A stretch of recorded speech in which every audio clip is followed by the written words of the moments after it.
কিছু ভৌতিক প্রেম রোমাঞ্চকর গল্প দিয়ে সাজানো আমাদের অডিও শো ডায়েরির পাতায় পাতায়। আজ শুনবেন নারায়ণ গঙ্গোপাধ্যায়ের লেখা দাম। নারায়ণ গঙ্গোপাধ্যায়ের জন্ম 4 ফেব্রুয়ারি 1918 সালের অবিভক্ত বাংলার অবিভক্ত দিনাজপুর জেলার বালিয়াডাঙ্গিতে। 3 খণ্ডে প্রকাশিত তার প্রথম উপন্যাস উপনিবেশ পাঠক সমাজে সমাদৃত হয়।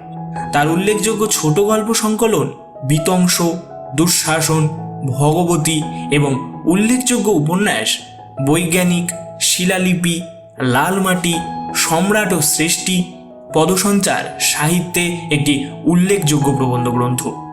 ছোটদের জন্য তার সৃষ্ট কাল্পনিক চরিত্র টেনিদা খুবই জনপ্রিয়। তার লেখা কিছু উল্লেখযোগ্য ছোট গল্প হল ইতিহাস, নক্রচরিত, হাড়, বিতংশ, রেকর্ড, টোপ, আদাব ইত্যাদি। আজকের গল্পটি নেওয়া হয়েছে গ্রন্থ প্রকাশিকার বিতংশ বইটি থেকে। মাস্টারমশাইয়ের চরিত্রে সৌম্যজিৎ, প্রিন্সিপালের চরিত্রে মৃণাল, সুকুমার। সমগ্র গল্প পাঠ ও গল্পের সূত্রধর আমি সায়ন। শুরু হচ্ছে আজকের গল্প নারায়ণ গঙ্গোপাধ্যায়ের লেখা ছোট গল্প দাম। স্কুলে কি বিভীষিকাই ছিল ভদ্রলোক। আমাদের অঙ্ক কষাতে আশ্চর্য পরিষ্কার ছিল তার মাথা। যেসব জটিল অঙ্ক নিয়ে আমরা ঘন্টার পর ঘন্টা পণ্ডশ্রম করেছি, একবার মাত্র তাকিয়ে দেখতেন তার দিকে, তারপরেই এগিয়ে যেতেন ব্ল্যাকবোর্ডে। খসখস করে ঝড়ের গতিতে এগিয়ে চলত তার খড়ি।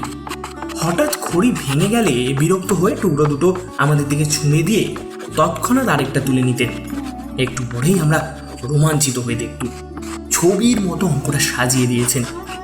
পৃথিবীতে যত অঙ্ক ছিল সব যেন মুখস্থ, কিংবা মুখস্থ বললেও ঠিক হয় না। মনে হতো আমাদের অদৃশ্য অক্ষরে বোর্ডে আগে থেকেই কষা রয়েছে, অথচ উনি দেখতে পাচ্ছেন ঠিক, আর সঙ্গে সঙ্গে তার উপরে খড়ি বুলিয়ে চলেছেন। অঙ্কে যারা 100-র মধ্যে 100 পায়, ওর ভয়ে তারাই তটস্থ হয়ে থাকতো। আর আমাদের মতো যেসব অঙ্ক বিশারদদের টেনে টুনে কুড়িয়ে উঠতে চাইতো না, তাদের অবস্থা সহজেই কল্পনা করা যেতে পারে। প্রকাণ্ড হাতের প্রচণ্ড চড় খেয়ে মাথা ঘুরে যেত, কিন্তু কাঁদবার জো ছিল না। চোখে 1 ফোঁটা জল দেখলেই ক্লাস ফাটিয়ে হুঙ্কার ছাড়তেন। পুরুষ মানুষ হয়ে অঙ্ক পারিস নে, তার উপরে কাঁদতে লজ্জা করে না? এক্ষুনি পা ধরে স্কুলের পুকুরে ছুঁড়ে ফেলে দেব। তা উনি পারতেন। ওর চড়ের জোর থেকেই আমরা তা আন্দাজ করে নিয়েছিলাম। পুরুষ মানুষ হয়ে অঙ্ক পারে না এমন অঘটন কল্পনাও করতে পারতেন না মাস্টার মশাই। বলতেন, প্লেটোর দোরগোড়ায় কি লেখা ছিল জানিস? যে অঙ্ক জানে না, এখানে তার প্রবেশ নিষেধ। স্বর্গের দরজাতেও ঠিক ওই কথাই লেখা রয়েছে। যদি সেখানে যেতে চাস তাহলে। স্বর্গের খবরটা মাস্টার মশাই কোত্থেকে জোগাড় করলেন তিনি জানেন। প্লেটো কে, তার দরজা দিয়ে ঢুকতে না পারলে কি ক্ষতি হবে, এ নিয়ে আমরা কোনোদিনও মাথা ঘামাইনি। তাছাড়া যে স্বর্গে পা দিয়েই জ্যামিতির এক্সট্রা কষতে হবে কিংবা স্কোয়ার মেজরের অঙ্ক নিয়ে বসতে হবে, সেই স্বর্গের চাইতে লক্ষ যোজন দূরে থাকাই আমরা নিরাপদ বোধ করতুম।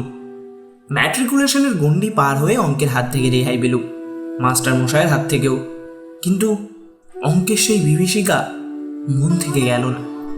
এমএ পাস করবার পরেও স্বপ্ন দেখেছি, পরীক্ষা লাস্ট বেল বড় বড়, অথচ একটাও অঙ্ক আমার মিলছে না। মাস্টারমশাই গার্ড হয়ে একবার আমার সামনে এসে দাঁড়িয়েছেন। 2 চোখ দিয়ে আগুন ঝরছে তার, তাতে দাঁত ঘষে বলছেন, অমুক অপদার্থ একটা। মাথার উপর ঘুরন্ত পাখা সত্ত্বেও ঘেমে নিয়ে আমি জেগে উঠেছি। মৃদু নীল আলোয় দেখেছি চেনা ঘরটাকে। চোখে পড়েছে সামনে আমার পড়ার টেবিল আর বইপত্রের স্তূপ। গভীর তৃপ্তির সঙ্গে ভেবেছি, এখন আর আমাকে স্কুলে অঙ্ক কষতে হয় না, আমি কলেজে বাংলা পড়াই। একদিন একটি পত্রিকার পক্ষ থেকে ফরমাশ এলো, আমার ছেলেবেলার গল্প শোনাতে হবে। আমি জানালুম লেখক হিসেবে আমি নিত্যন্ত সামান্য ব্যক্তি, আমার ছেলেবেলার গল্পে কারোর কোনো কৌতূহল নেই।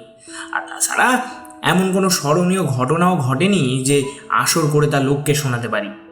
কিন্তু কর্তৃপক্ষ ছাড়লেন না। তারা জানালেন সাহিত্যের ইন্দ্র চন্দ্র মিত্র বরুণেরা কেউ তাদের বিশেষ পাত্তা দেয়নি। অতএব অতএব আমি ভাবলুম তাহলে নির্ভয়ে লিখতে পারি। ওরা নিজেরা ছাড়া ওদের কাগজের বিশেষ পাঠক নেই, সুতরাং আমার আত্মকথা কারোর কাছে স্পর্ধার মতো মনে হবে না। কয়েকটি ঘরোয়া মানুষের কাছে ঘরোয়া গল্প বলবো, এটা প্রীতির ব্যাপার, পদমর্যাদার নয়। কাগজ কলম নিয়ে বসে গেলুম। মনে এলো মাস্টার মশাইয়ের কথা, লিখলুম তাকে নিয়ে। ছবিটা যা ফুটলো তা খুব উজ্জ্বল নয়। লিখবার সময় কল্পনার খাত কিছু মিশিয়ে নিলুম, সেটা বলাই বাহুল্য। সেই সঙ্গে সদুপদেশও একটু বর্ষণ করেছিল। মূল কথাটা এই ছিল, অহেতুক তাড়না করে কাউকে শিক্ষা দেওয়া যায় না। গাধা পিটিয়ে ঘোড়া করতে গেলে এই গাধাটাই পঞ্চত্ব পায়। তার প্রমাণ আমি নিজেই।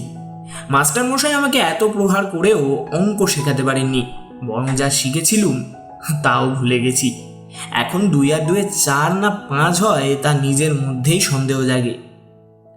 পত্রিকার কর্তৃপক্ষ খুশি হয়ে আমাকে 10 টাকা দক্ষিণা দিয়ে গেছেন।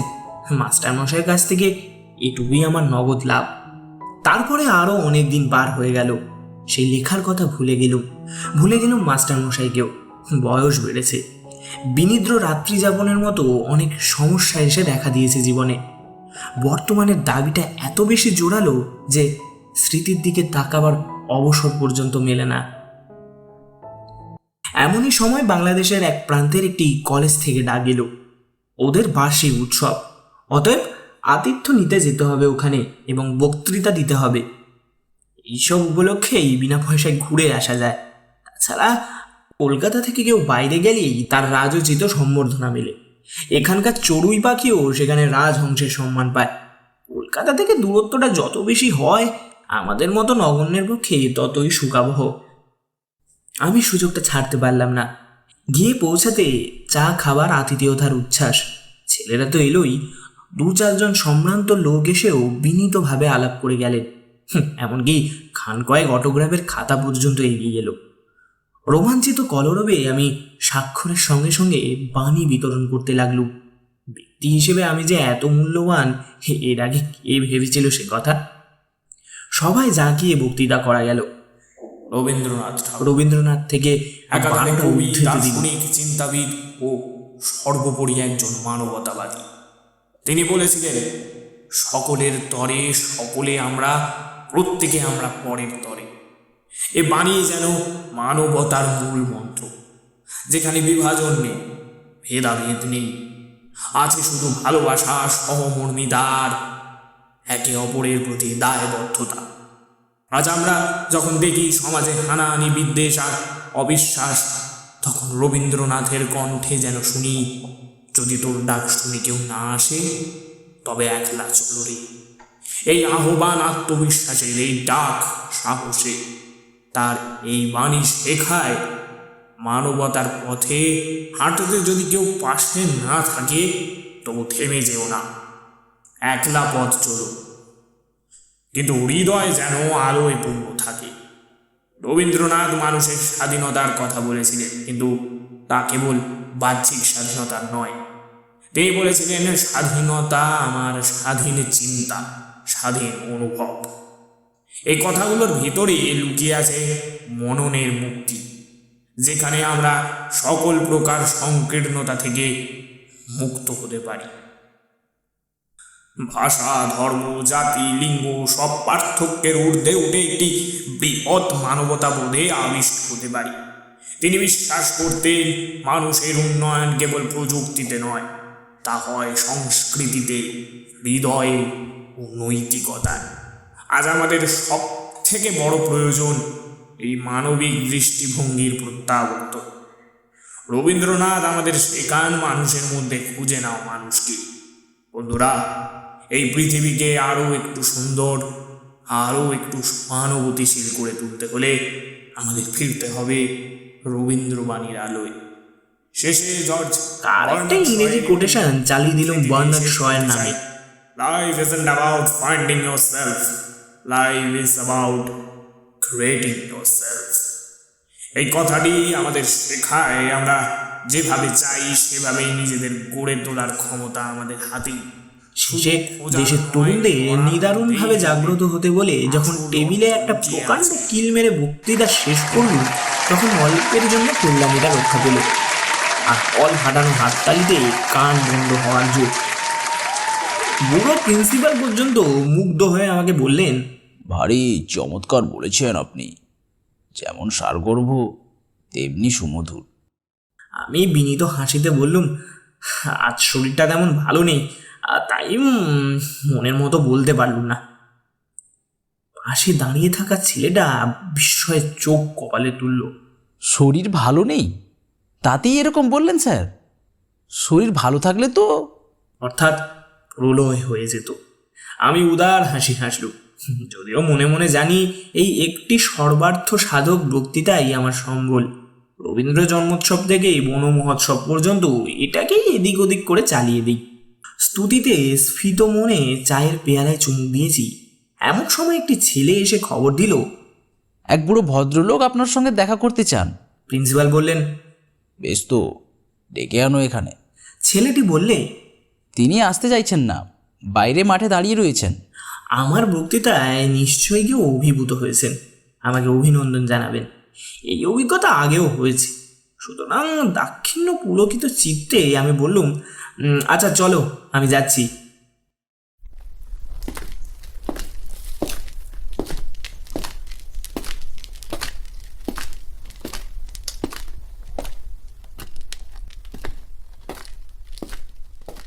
হলের বাইরে ছোট একটা মাঠ তরল অন্ধকারে ঢাকা। অত আলো থেকে বেরিয়ে এসে প্রথমে ভালো করে কিছু দেখতে পেলুম না। তারপর চোখে পড়ল মানুষটিকে। কুঁজো লম্বা চেহারা, মাথার সাদা চুলগুলি ঝিকমিক করছে। ডাকলেন, সুকুমার। আমি চমকে উঠলুম। এখানে কেউ আমার নাম ধরে ডাকতে পারে সেটা যেমন আশ্চর্য, তার চেয়েও আশ্চর্য ওই গলার স্বর। আমার মনটাকে অদ্ভুতভাবে দুলিয়ে দিল। স্মৃতির অন্ধকার থেকে একটা ভয়ের মৃদু শিহরণ আমার বুকের ভেতর দিয়ে বয়ে গেল। আমাকে চিনতে পারছো না সুকুমার? আমি চিনেছি। ভয় পাওয়ার অর্থটাও বুঝতে আর বাকি নেই। ওই ডাক শুনে ছেলেবেলায় বহুদিন আমার গায়ের রক্ত হিম হয়ে গেছে। জানি এখনই একটা ভয়ঙ্কর চড় আমার পিঠের ওপর নেমে আসবে। সেই ভয়টার কঙ্কাল লুকিয়েছিল মনের চোরা কুঠরিতে। ওই স্বর বিদ্যুতের আলোর মতো তাকে উদ্ভাসিত করে তুলেছে। আমার মাথা তখনই ওর পায়ে নেমে এলো। মাস্টারমশাই, আপনি? মাস্টারমশাই বললেন, বেঁচে থাকো বাবা, যশস্বী হও। রিটায়ার করার পর এখানে এসেই মাথা গুটেছি, বাড়ি থেকে বেরোই না। আজ তুমি বক্তৃতা করবে শুনে ছুটে এসেছি। খুব ভালো বলেছ সুকুমার, খুব খুশি হয়েছি আমি। কিন্তু আমি খুশি হতে পারলাম না। বিজ্ঞানের ছাত্র ছিলেন মাস্টার মশাই। বুদ্ধিতে ছুরির ফলার মতো ঝকঝক করত চোখ। আজ আমার বক্তৃতার ফাঁপা ফানুস দিয়ে যদি ওকে ভোলাতে পেরে থাকি, তাহলে সেটা আমার কৃতিত্ব নয়, ওর মনের বয়স বেড়েছে বলে। অপরাধীদের মতো চাইব না স্যার, আপনার সামনে। মাস্টারমশাই আমাকে বলতে দিলেন না। তোমরাই তো আমাদের গর্ব, আমাদের পরিচয়। কিছুই দিতে পারিনি, খালি শাসন করেছি, পীড়ন করেছি। বলতে বলতে জামার পকেট থেকে বের করলেন শত ছিন্ন এক জীর্ণ পত্রিকা। একদিন আমার ছেলে এইটি এনে আমাকে দেখালো। পড়ে আনন্দে আমার চোখের জল এলো। কতকাল হয়ে গেল, তবু সুকুমার আমাকে মনে রেখেছে, আমাকে নিয়ে গল্প লিখেছে। সকলকে এই লেখা আমি দেখাই, বলি দেখো আমার ছাত্র আমাকে অমর করে দিয়েছে। মুহূর্তে আমার জিভ শুকিয়ে গেল। লজ্জায় আত্মগ্লানিতে আমার মাটিতে মিশে যেতে ইচ্ছে করল। একটা কিছু বলতে চেষ্টা করলাম, কিন্তু মুখে কথা ফুটল না। মাস্টার মশাইয়ের গলা ধরে এসেছিল। একটু চুপ করে থেকে বললেন, কি যে আমার আনন্দ হয়েছে সুকুমার, কি বলবো। তোমার তোমার এই লেখাটা সবসময় আমার সঙ্গে সঙ্গেই থাকবে। দু একজন বলে যেমন ধরে ধরে মারতেন তেমনি বেশ শুনিয়ে দিয়েছে আপনাকে। আমি বলি শোনাবে কেন, কত কত শ্রদ্ধা নিয়ে লিখেছে। আর সত্যি তো, অন্যায় যদি করেই থাকি, ওরা ছাত্র, ওরা সন্তান। বড় হলে সে অন্যায় আমার শুধরে দেবে বই কি।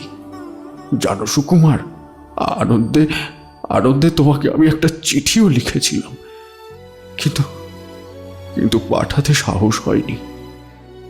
তোমরা এখন বড় হয়ে গেছো, এখন এখন আর বলতে পারলেন না। আবছা আলোটায় এখন অভ্যস্ত হয়ে উঠেছিল। দেখলুম মাস্টার মশাইয়ের চোখ দিয়ে জল পড়ছে। মনে হলো স্নেহ, মমতা, ক্ষমার এক মহাসমুদ্রের ধারে এসে দাঁড়িয়েছি। সেই স্নেহ কোটি মণি মাণিক্য দিয়ে যার পরিমাপ হয় না, সেই মমতা যার দাম সংসারের সব ঐশ্বর্যের চাইতেও বেশি, সেই ক্ষমা কুবেরের ভাণ্ডারকে ধরে দিয়েও যা পাওয়া যায় না। আমি তাকে 10 টাকায় বিক্রি করেছিল। এ অপরাধ, এ অপরাধ আমি বই কি করে? এ লজ্জা আমি কোথায় রাখবো?